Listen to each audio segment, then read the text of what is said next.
اللہ وبرکاتہ to all dear group members of pure discussion group. آج ہم استقبال کرتے ہیں احمدیز مسلم ممبر محترم میر لطیف صاحب کا، اور آج ہم نے انہیں خصوصی طور پر اس لیے انوائٹ کیا ہے کہ یہ ٹاپک رکھا جائے کہ نبی کی وراثت۔ ہم یہ سمجھنا چاہتے ہیں جیسے کہ ہر ایک عام اور خاص آدمی کے پاس کچھ نہ کچھ اثاثہ ہوتا ہی ہے، کچھ پیسہ، کچھ روپیہ، کچھ جائیداد، پراپرٹی، یا تو اس کو ظاہر سی بات ہے اپنے پیرنٹس سے ملی ہوئی ہے، یا آدمی زندگی میں خود کماتا ہے، مطلب خود کی آمد بھی ہو سکتی ہے، ماں باپ سے ملا ہوا ورثہ بھی ہو سکتا ہے۔ بٹ اگر انسان بھی، کیونکہ نبی لوگ بھی بشر ہی ہوئے ہیں جیسے کہ قرآن شریف کہتا ہے، تو کیا اگر کوئی نبی بن گیا اللہ تعالیٰ کا برگزیدہ اور وہ وصال فرما جائے یعنی کہ انتقال کر جائیں، تو ان کی مال و دولت، مال و اسباب، روپیہ، پیسہ، جائیداد جو وہ چھوڑ کے جاتے ہیں، ان کی اپنی سگی اولاد اس وراثت میں حصے دار ہوگی یا نہیں؟ ہم اس ریگارڈنگ احمدیز مسلمز کا عقیدہ جاننا چاہتے ہیں کہ قرآن کیا کہتا ہے اس ریگارڈنگ، کیونکہ مسلم سنیوں سے یا یہ کہ جو غیر احمدی لوگ ہیں، ہم نے کافی لوگوں سے بات چیت کی ہے، ان کا کہنا یہ ہے کہ رسول اسلام صاحب کا حصہ ان کی اولاد کو نہیں جائے گا۔ تو محترم میر لطیف صاحب سے استدعا ہے کہ وہ بیان فرمائیں کہ قرآن کیا کہتا ہے۔ شکریہ۔ وعلیکم السلام محترم میر لطیف صاحب، جی میں نے سوال کر دیا ہے سر، تو پلیز آپ رہنمائی فرمائیں، جواب دیں، تاکہ سوال و جواب کا سلسلہ اگر ضروری ہو تو شروع رکھا جا سکے۔ بہت شکریہ۔ السلام علیکم ورحمۃ اللہ وبرکاتہ۔ محترم، میں نے کیا رہنمائی فرمانی ہے؟ رہنمائی فرمانے کے لیے ہمارے پاس اللہ کا کلام موجود ہے، ہم تو سب اسی سے رہنمائی حاصل کرتے ہیں اور اسی سے رہنمائی حاصل کرنی چاہیے۔ اللہ تعالیٰ قرآن کریم میں فرماتا ہے اگر تم میں کوئی اختلاف پیدا ہو جائے تو پھر اللہ اور اللہ کے رسول سے فیصلہ کروائیں۔ اللہ تعالیٰ قرآن کریم میں فرماتا ہے سورہ صف میں، اعوذ باللہ من الشیطان الرجیم، بسم اللہ الرحمن الرحیم، یا ایہا الذین آمنوا لما تقولون ما لا تفعلون، کہ اے وہ لوگو جو ایمان لائے ہو، تم کیوں وہ کہتے ہو جو کرتے نہیں۔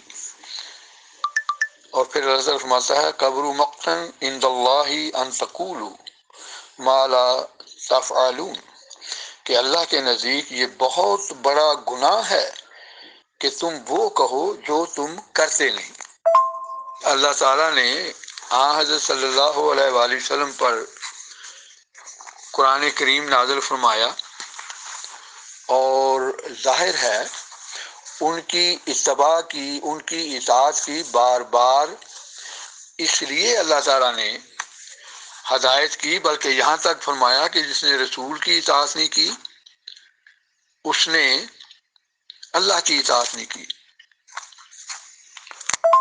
تو اسی قرآن کریم میں جو حضرت صلی اللہ علیہ وآلہ وسلم پر نازل ہوا، سورہ نساء میں، سب جانتے ہیں، یہ کوئی ڈکی چکی بات نہیں، یہ کوئی ایسی بات نہیں ہے جو لوگوں کو علم نہ ہو، اس کے حوالہ دینے کی ضرورت بھی نہیں ہے، سب جانتے ہیں۔ سورہ نساء میں وراثت کے سب قوانین اللہ تعالیٰ نے بیان فرمائے کہ جب کوئی انسان فوت ہو جائے تو اس کے پیچھے رہنے والوں کو ورثہ ان کا کیسے تقسیم ہوگا۔ تو یہ کیسے ہو سکتا ہے کہ حضرت صلی اللہ علیہ وآلہ وسلم جو ہیں انہوں نے قرآن کریم کی اس تعلیم پر عمل نہ کیا ہو یا اس تعلیم کے خلاف کوئی ہدایت دی ہو؟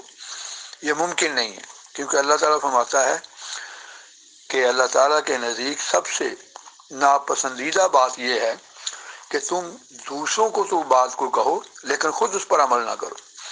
تو چونکہ اللہ تعالیٰ کا کلام جو ہے، اللہ تعالیٰ کی تعلیم جو ہے، وہ ہمیں حضرت صلی اللہ علیہ وآلہ وسلم کی طفیل پہنچی ہے اور انہوں نے اس پر عمل کر کے دکھایا ہے اور سبھی دوسروں کو دعوت دی ہے کہ تم بھی اس پر عمل کرو۔ تو جب خدا تعالیٰ نے وراثت کے قوانین مقرر کر دیے، اس میں نبی بھی داخل ہیں اور اس میں غیر نبی بھی داخل ہیں، کیا حضرت صلی اللہ علیہ وآلہ وسلم پر یہ تعلیم نافذ نہیں ہوتی؟ یقیناً ہوتی ہے، اور سب سے پہلے انہی پر ہے کہ وہ عمل کر کے دکھاتے ہیں، تب معاملہ آگے چلتا ہے. اسی لیے تو ان کی اطاعت کا حکم دیا ہے. میں قرآن کریم سے کچھ آیات بیان کرتا ہوں جن سے پتہ چلتا ہے کہ انبیاء جو ہیں ان کا بھی اسی طرح جو ہے ورثہ تقسیم ہوتا ہے جس طرح کہ قرآن کریم کا حکم ہے اور قرآن کریم کی تعلیم ہے، جس طرح غیر نبیوں کا ہوتا ہے. سورہ مریم ہے جو 20ویں سورت ہے، اس میں ذکر ہے حضرت یحییٰ علیہ السلام کے جو والد تھے حضرت زکریا، ان کا کہ جب وہ بوڑھے ہوئے اور بے اولاد تھے تو انہوں نے اللہ تعالیٰ سے دعا کی. اب ہم دیکھ لیتے ہیں کہ وہ دعا کی کیا کی.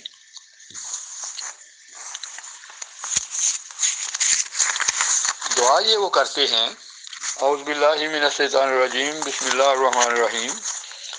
کہا اے میرے رب، یقیناً میری ہڈیاں کمزور ہو گئی ہیں. یہ سورہ مریم ہے، آیت نمبر 4.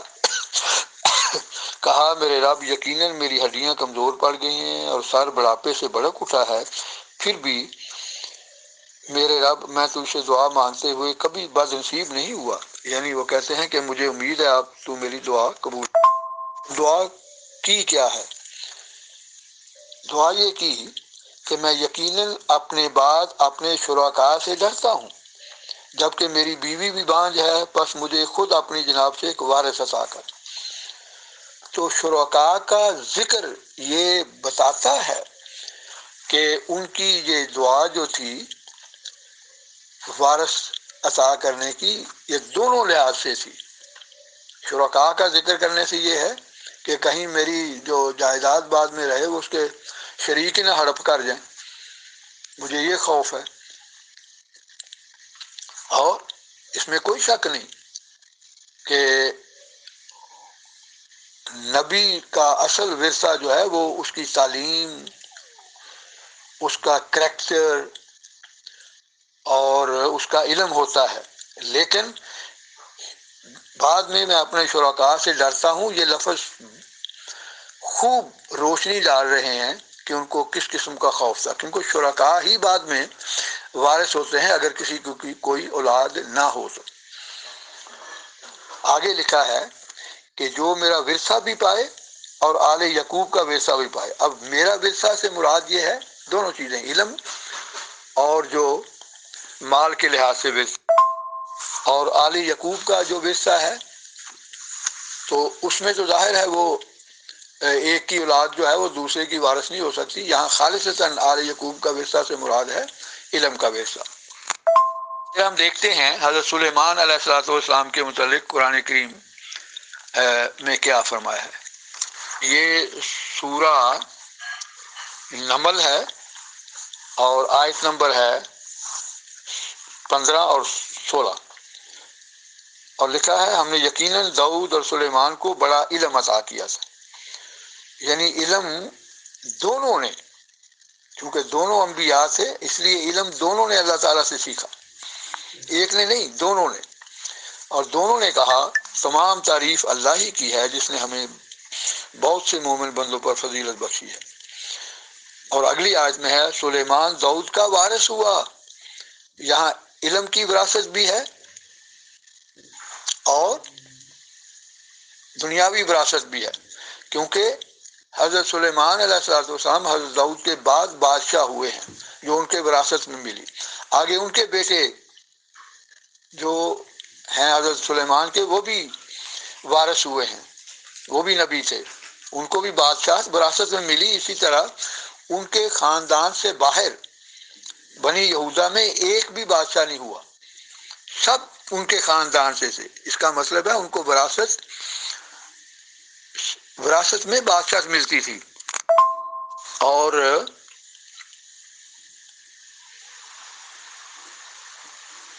یہ وراثت جو ہے وہ جب تک اللہ نے چاہا یہ وہ وراثت چلتی رہی. باقی جو ان کی حالت تھی دنیاوی اس کے مطابق ہی ظاہر وراثت ملنی ہے، لیکن تاریخ بتاتی ہے کہ بادشاہت جو ہے ان کو وراثت میں ملتی رہی. ورنہ ان کا کوئی اس کے علاوہ کوئی استحقاق نہیں تھا۔ ایک بھی بادشاہ جو ہے اس میں بنیامین کا قبیلہ بھی شامل تھا ان کے ساتھ، لیکن ایک بھی بادشاہ جو ہے وہ حضرت سلیمان علیہ الصلوۃ والسلام، حضرت داؤد علیہ الصلوۃ والسلام کے خاندان سے باہر نہیں ہوا، حالانکہ ان کے قبیلہ میں ہی، یعنی یہودا کا قبیلہ جو ہے بے شمار لاکھوں لوگ تھے، لیکن کیوں کسی اور کو وراثت میں کیوں نہیں شامل کیا گیا؟ بائبل پر نظر ڈالتے ہیں، کیونکہ بائبل وہ کتاب ہے جس کی قرآن تصدیق کرتا ہے، اور بائبل میں دیکھتے ہیں کہ کیا لکھا ہے اس بارے میں۔ بائبل کے مطابق حضرت موسیٰ علیہ الصلوۃ والسلام نے جب وہ بے اولاد تھے تو انہوں نے دعا کی۔ کیا دعا کی؟ لکھا ہے ان باتوں کے بعد، یہ پیدائش کی کتاب ہے، باب نمبر 15 ہے۔ ان باتوں کے بعد خداوند کا کلام رویا میں ابراہیم پر نازل ہوا، اس نے فرمایا، اے ابراہیم تو مت ڈر، میں تیری سپر اور تیرا بہت بڑا اجر ہوں۔ ابراہیم نے کہا، اے خداوند تو مجھے کیا دے گا، کیونکہ میں تو بے اولاد جاتا ہوں اور میرے گھر کا مختار دمشقی الیزر ہے۔ پھر ابراہیم نے کہا، دیکھ تو نے مجھے کوئی اولاد نہیں دی، اور دیکھ میرا خانہ زاد میرا میراث ہوگا۔ اگر اولاد نہ ہو تو وہ میراث جو ہے وہ پھر دوسروں میں چلی جاتی ہے۔ تب خداوند کا کلام اس پر نازل ہوا اور اس نے فرمایا، یہ تیرا وارث نہ ہوگا، بلکہ وہ جو تیرے صلب سے پیدا ہوگا وہی تیرا وارث ہوگا۔ بھی وہ ایک دنیاوی وارث کا جو ہے وہ دعا کر رہے ہیں، یعنی مال کی وراثت، ورنہ جو علم کی وراثت ہے وہ تو غلاموں کو نہیں جاتی۔ اور پھر اسی پیدائش کی کتاب میں لکھا ہے کہ جب وہ فوت ہوئے تو ان کی وراثت کیسے تقسیم ہوئی۔ پیدائش کی کتاب ہے، باب نمبر 25 ہے۔ لکھا ہے کہ ابراہیم نے اپنا سب کچھ اسحاق کو دیا۔ اس میں جو ہے وہ کچھ یہودی لکھنے والوں نے اپنی طرف سے بھی کمی بیشی کی ہے، اور اس کا ثبوت میں پہلے کئی دفعہ دے چکا ہوں، لیکن بہرحال اس سے یہ ثابت ہوتا ہے کہ حضرت ابراہیم علیہ الصلوۃ والسلام کی وراثت جو ہے وہ تقسیم ہوئی۔ ابراہیم نے اپنا سب کچھ اسحاق کو دیا، اور اپنے حرموں کے بیٹوں کو ابراہیم نے بہت کچھ انعام دے کر اپنے جیتے جی ان کو اپنے بیٹے اسحاق کے پاس سے مشرق کی طرف، یعنی مشرق کے ملک میں بھیج دیا۔ تو یہاں بھی پتہ چلتا ہے کہ ان کی وراثت جو ہے وہ اپنے ان کے بیٹوں میں تقسیم ہوئی، اور تینوں بیویوں کے بیٹوں کا ذکر ہے یہاں۔ قرآن بھی اس کی تصدیق کرتا ہے کہ وہ بے اولاد تھے اور انہوں نے دعا کی، اور دعا کے نتیجہ میں حضرت اسماعیل علیہ الصلوۃ والسلام کی جو ہے پیدائش ہوئی۔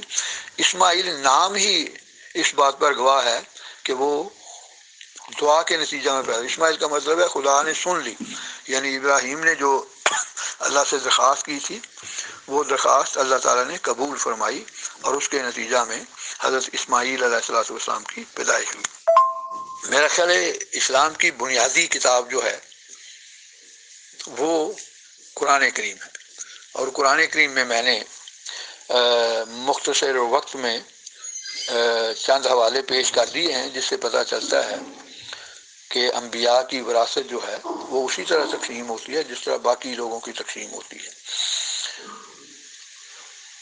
اگر کسی کے ذہن میں کوئی ایسی آیت ہو جس میں لکھا ہو کہ انبیاء کی وراثت تقسیم نہیں ہوتی، یا اس کے لیے کوئی اور قانون ہے، تو میں درخواست کروں گا کہ وہ ضرور مجھے میری غلطی پر اطلاع کریں گے، اور انشاءاللہ میں اپنے خیالات کو اس کے روشنی کے مطابق، قرآن کریم کی تعلیم کے مطابق اپنے خیالات کو ضرور تبدیل کروں گا۔ جزاک اللہ۔ اگر دوستوں کے کوئی سوال ہوں تو وہ کر سکتے ہیں، لیکن سوال امید ہے موضوع کے مطابق ہی ہوں گے۔ محترم، ہمارے مینجمنٹ کی طرف سے ایک سوال آیا ہے کہ حضرت فاطمہ رضی اللہ عنہا نبیہ کیوں نہیں تھی وراثت میں؟ بتائیں محترم، شکریہ۔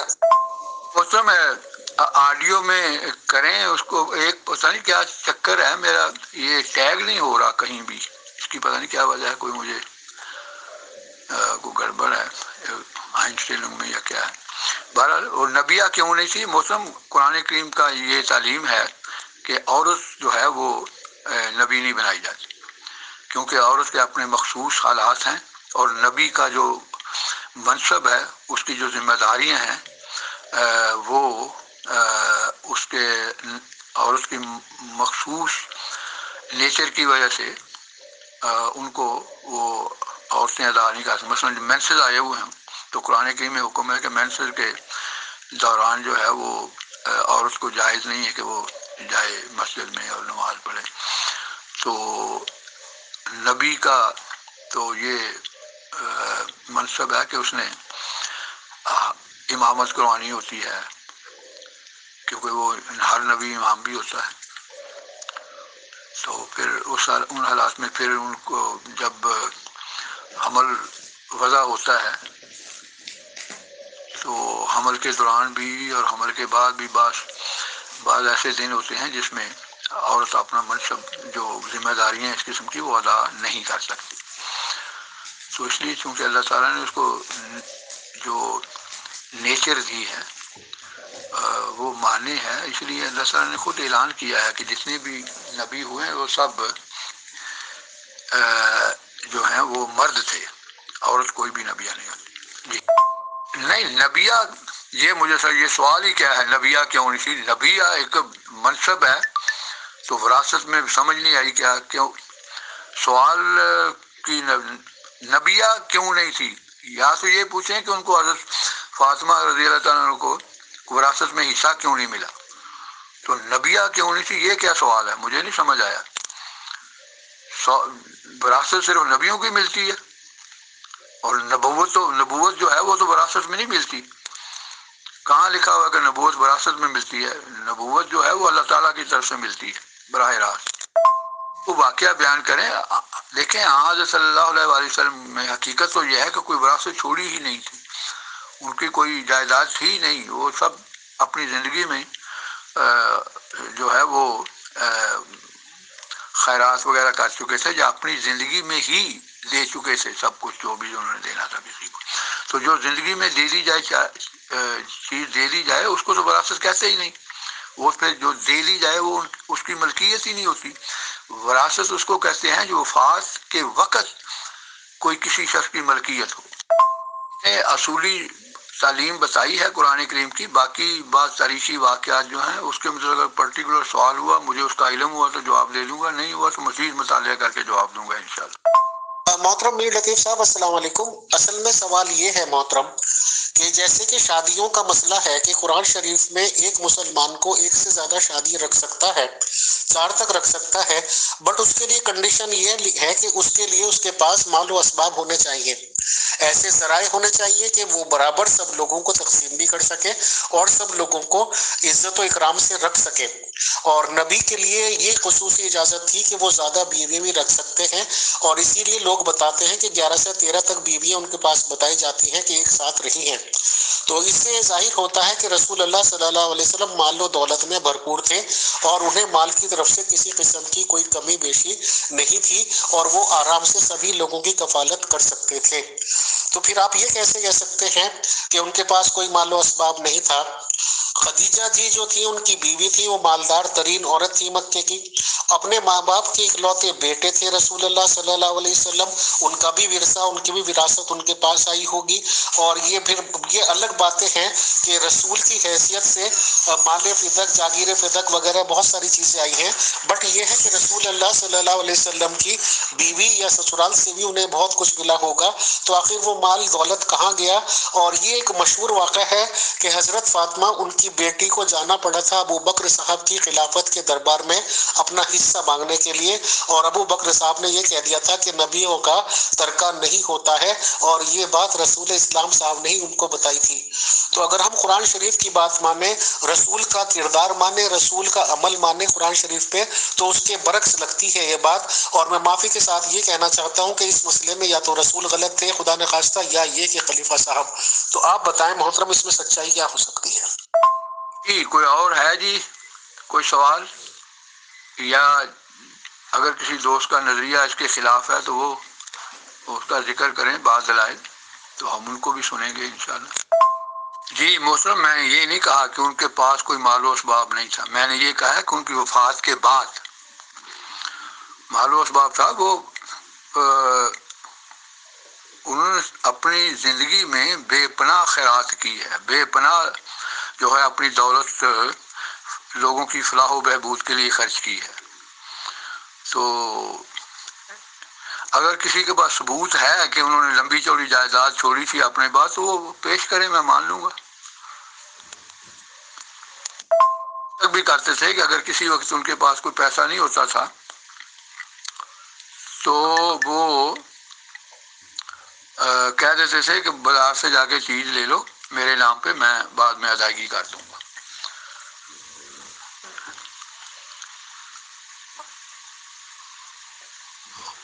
تو میں تو یہ کہ وراثت اس کو کہتے ہیں جو وفات کے بعد کچھ ان کا جو چیز بھی جائیداد پیسہ یہ وہ جو بچا ہو اس کی تقسیم کے متعلق ہے۔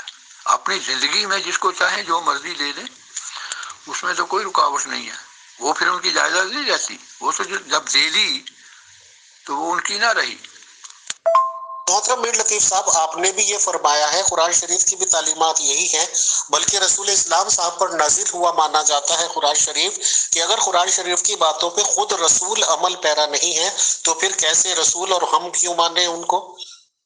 اگر غیر مسلم کو ہم کیا جواب دیں اس بات کا کہ اگر رسول اسلام صاحب کی یہ پوزیشن تھی کہ سامان بھی ادھار منگانا پڑتا تھا کہ بھائی میرا نام لکھوا دو، وہاں سے جا کے لے لو، تو پھر انہوں نے اتنی سادہ بیگمات کیسے رکھ لی؟ یہ قرآن شریف کی بنیادی سیکھ کے خلاف جاتا ہے کہ اگر آپ کی اتنی پوزیشن نہیں ہے تو آپ اتنا نہ دو۔ اگر انہوں نے وہ مال اپنا ضرورت سے زیادہ خیرات کر دیا تھا تو وہ بھی قرآن شریف کے خلاف جاتا ہے۔ قرآن شریف کہتا ہے کہ نہ تو اپنے ہاتھ اتنے کھول لو پیسہ روپیہ خیرات کرنے میں کہ سارا کچھ دے ڈالو، اور نہ اتنا سکیڑو کہ کچھ بھی دو ہی نہیں، تو کیا پھر اس باتوں کی خلاف ورزی ہو جائے گی محترم؟ کہتے ہیں بے پناہ دولت تھی ان کے پاس، وہ ان کے متعلق تو لکھا ہوا ہے روایات میں کہ کئی کئی دن فاقے ہوتے تھے ان کے گھر میں۔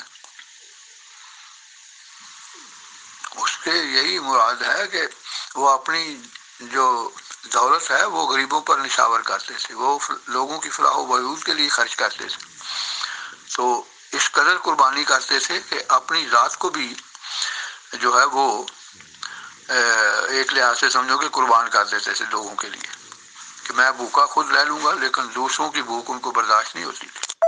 محترم میر لطیف صاحب، کیا یہ قرآن شریف کی ٹیچنگ سے خلاف نہیں ہے کہ خود خدا نخواستہ آپ کے گھر میں فاقے جا رہے ہوں، آپ کی بیگمات یا آپ کی فیملی پہ فاقے گزر رہے ہوں اور آپ خیرات دیں؟ کیا یہ قرآن کا حکم ہے؟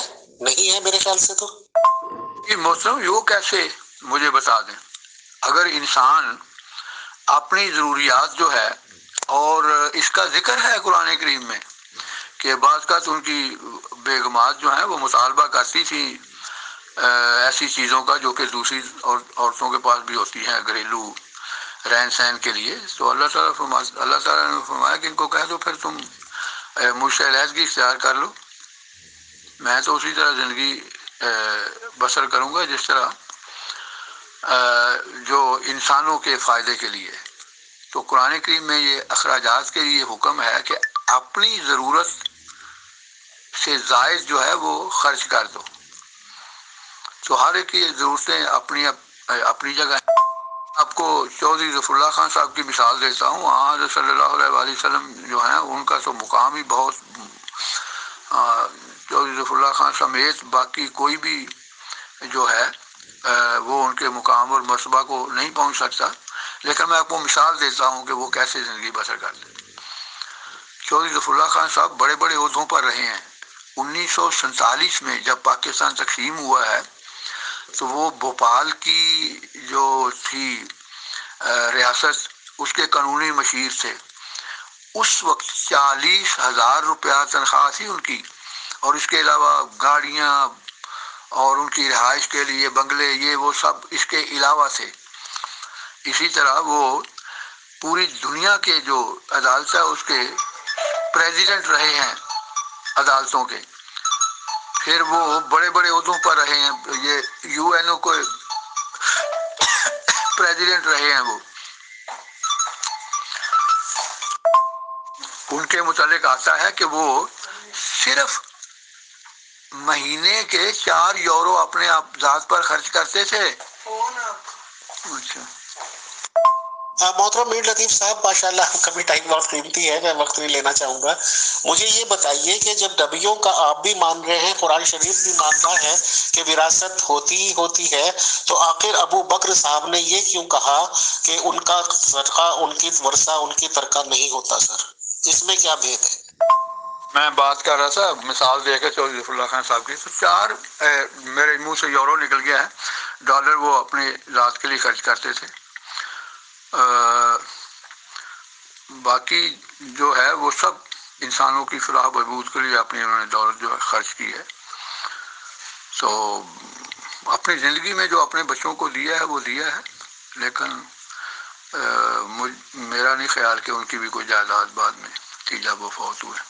تو بہرحال اگر کسی کے پاس ثبوت اس بات کا ہے کہ ان کی جائیداد لمبی چوڑی بعد میں چھوڑی تھی تو وہ بتائیں گے، تو پھر اس کے مطابق ہی دیکھوں. یہ موسم جو روایات ہیں، اور دوسری بات یہ ہے کہ قرآن کریم کی یہ تعلیم ہے کہ جو تم سے پہلے ایمان لائے ہیں ان کے متعلق جو ہے نا کچھ تنقید کرنا ان پہ یہ جائز نہیں ہے. تو ظاہر ہے پھر میں ان کے بارے میں کچھ نہیں کہہ سکتا جب تک ان کا پورا مطالعہ نہ کیا جائے. یہ روایات جو ہیں نا ان کا مقام قرآن کے برابر نہیں ہے. قرآن جو ہے وہ ایک یقینی بات ہے، یعنی اللہ تعالیٰ کا کلام ہے اور ہم مانتے ہیں کہ وہ یقینی بات ہے. جو روایات ہیں ان کا تو یہ بھی نہیں پتا کہ وہ ان کی حیثیت کیا ہے، تو وہ ظنی ہے. ہر روایت کو قرآن کریم پر پیش کریں گے، اس کے مطابق ہوگی تو قبول کریں گے، نہیں ہوگی تو نہیں قبول کریں گے. اب وہ روایت کیا ہے پہلے تو مجھے وہ بھیجیں کہ ہے کیا، تو اس کی روشنی میں بات ہوگی. پہلے پورا حوالہ ہوگا، پھر تحقیق ہوگی، پھر میں کوئی بات کروں گا. دونوں میسج آپ کے ایک ہی تھے، تو اس کا موسم میں نے جواب دے دیا. جب وہ پورا حوالہ بھیجیں گے جس کے متعلق سوال ہے، تو پھر میں کوئی بات عرض کروں گا ان کو پڑھنے کے بعد، تحقیق کرنے کے بعد. جزاک اللہ. محترم میر لطیف صاحب، میں نے بہت سارے مسلمانوں سے بات چیت کی ہے اور لگ بھگ تمام فرقوں کے لوگوں سے ہی بات چیت کی ہے، بٹ معذرت کے ساتھ یہ سچائی کی بات کہنی پڑتی ہے کہ سب سے کم معلومات ان لوگوں کو اپنے رسول اسلام حضور محمد صلی اللہ علیہ وسلم کے ریگارڈنگ ہی ہے.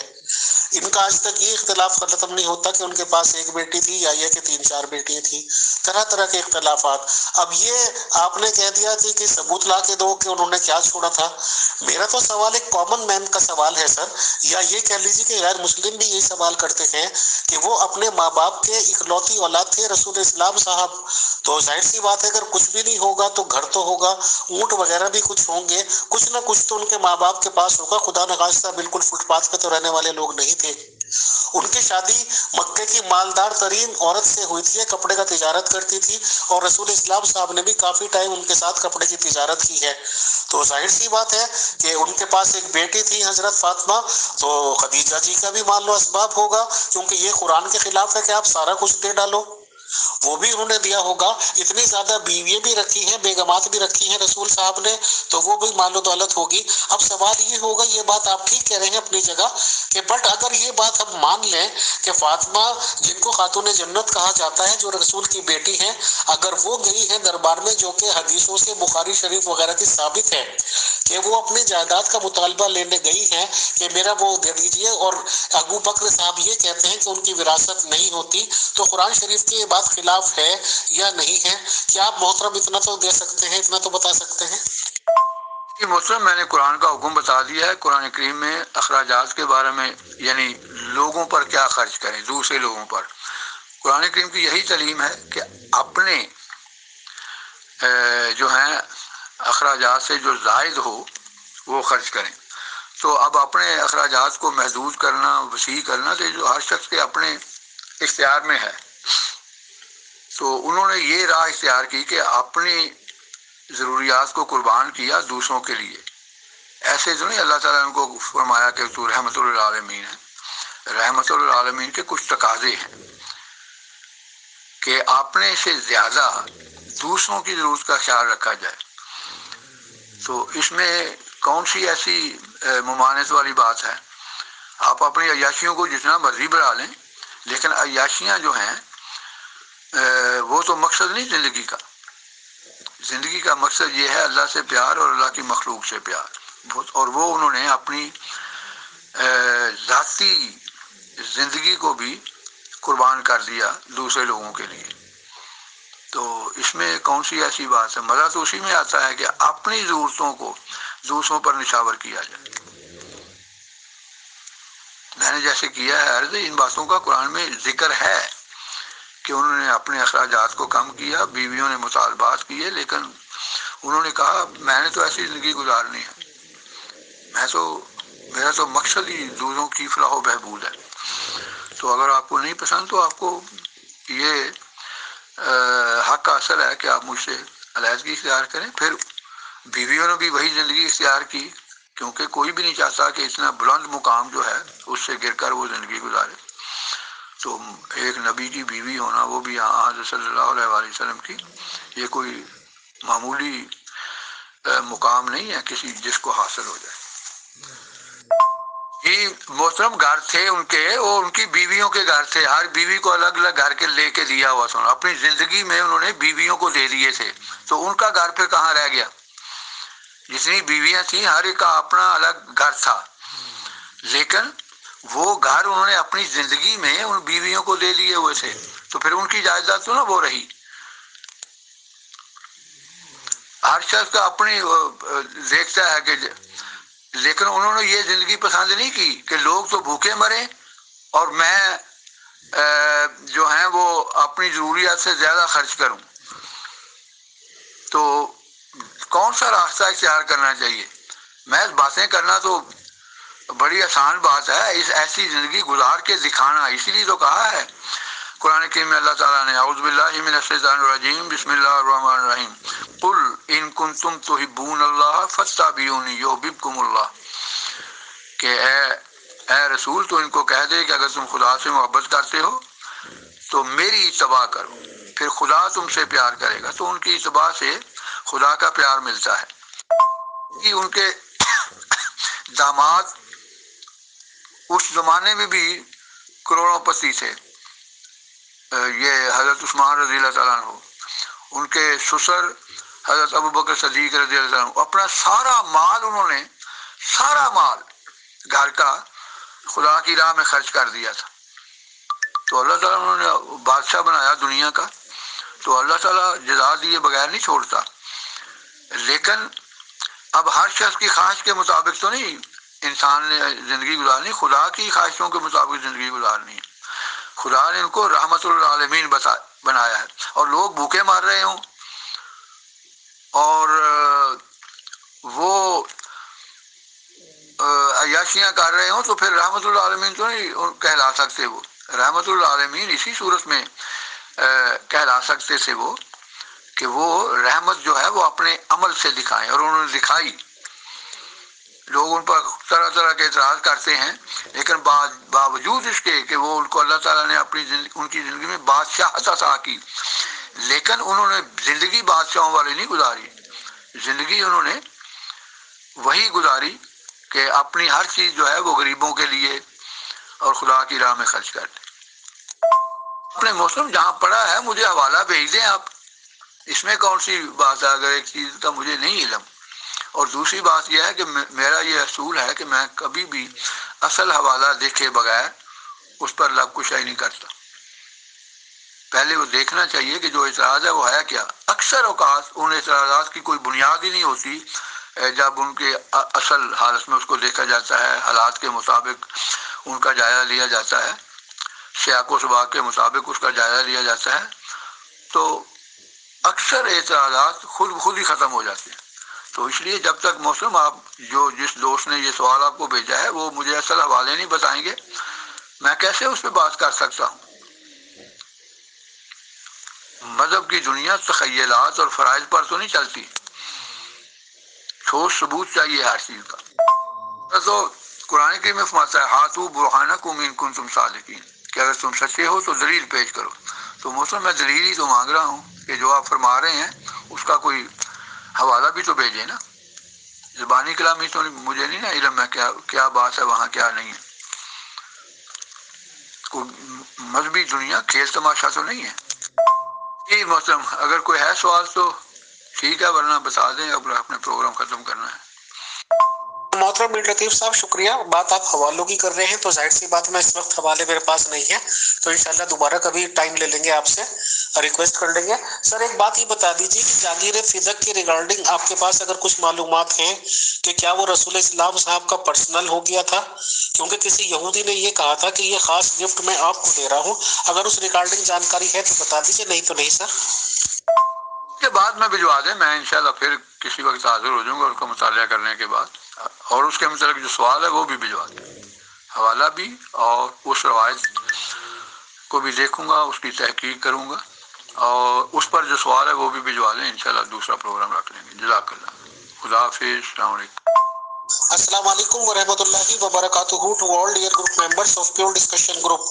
نبیوں کی وراثت کے ریگارڈنگ جس کے بارے میں اکثر و بیشتر غیر احمدی لوگوں نے، یا یہ کہ زیادہ تر میں نے دیکھا ہے سنی لوگوں نے ہمیشہ یہ کہا ہے کہ رسول اسلام کا ترکہ نہیں ہوتا، ان کی وراثت نہیں ہوتی.